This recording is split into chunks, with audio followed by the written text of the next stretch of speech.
Stephanie McMahon is a more hands-on executive than most.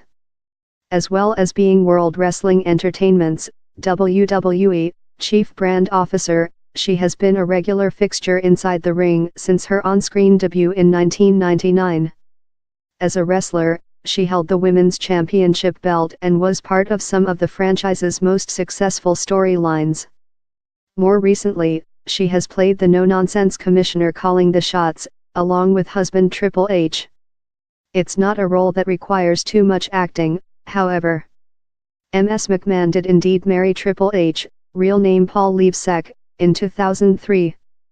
And while thankfully less fearsome in real life, she has been the driving force calling the shots behind a push for fairer treatment for women in the ring. Her appointment as Chief Brand Officer came with a brief to help shape the WWE so that it attracts more female viewers. I met Ms. McMahon at CES, where she was busy promoting the WWE's move into virtual reality and a tie-up with Facebook Watch, the social network's on-demand video service.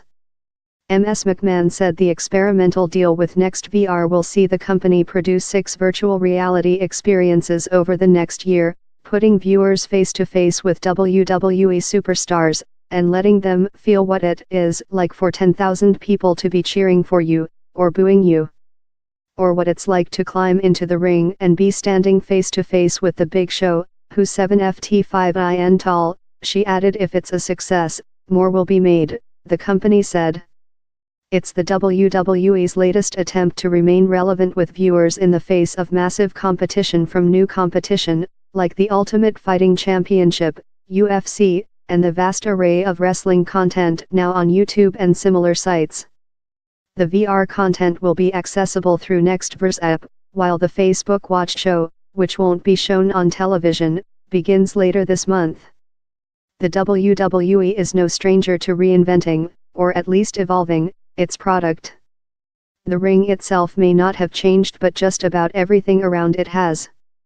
The company's resilience is most apparent with Monday Night Raw, its flagship weekly show, which this month celebrates its 25th anniversary. The milestone makes it the longest-running episodic weekly show on U.S. television, not taking a break since 1993. Faltering viewing figures and a scandal over steroid abuse eventually brought about a rebrand, and the Attitude Era, a less family-friendly product that spawned big personalities, with The Rock becoming the company's biggest household name since Hulk Hogan. WWE was pulling in the big ratings once again. More from CES, but that came, perhaps, at the expense of women's dignity in the ring.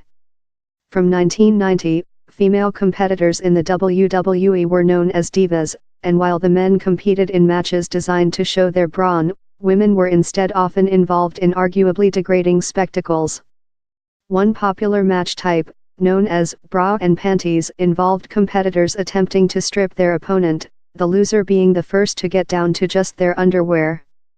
Ms. McMahon believes that era is now over, and it was pressure from fans airing their frustrations online that forced the change.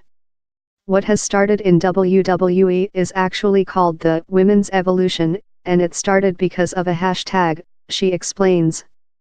That hashtag, #GiveDeVacances, began after a women's match lasted just 30 seconds. It was a tipping point. Our fans were calling for more enhanced storylines, better character development, more athleticism in matches, Ms. McMahon recalls.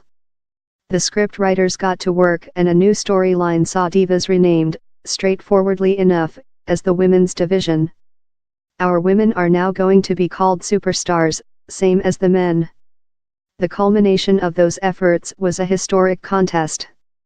In December, WWE hosted the first ever women's wrestling match in the United Arab Emirates. While the attire was more conservative, such an event would have been illegal just 1 year earlier. A chant rang out in the arena that said, "This is hope," Ms. McMahon remembers. "I just couldn't be more proud.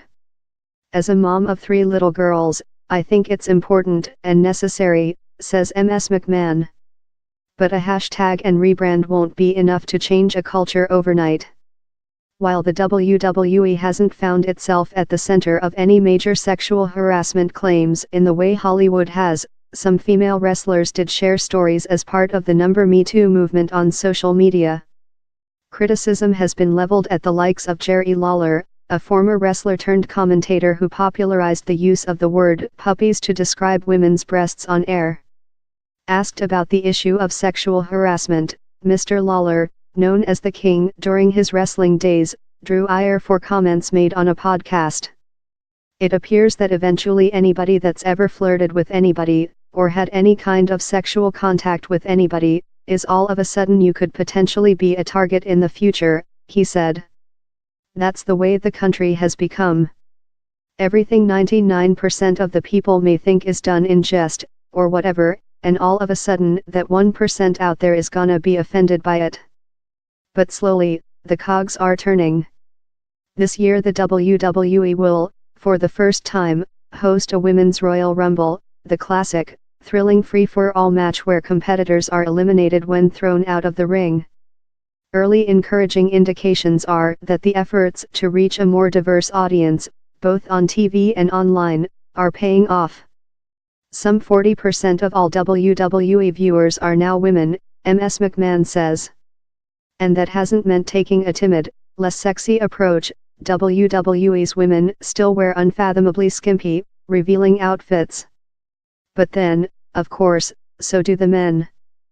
Follow all our coverage from CES 2018. Follow Dave Lee on Twitter at Dave Lee Newsbay. You can reach Dave securely through encrypted messaging app Signal on 1-628-400-7370.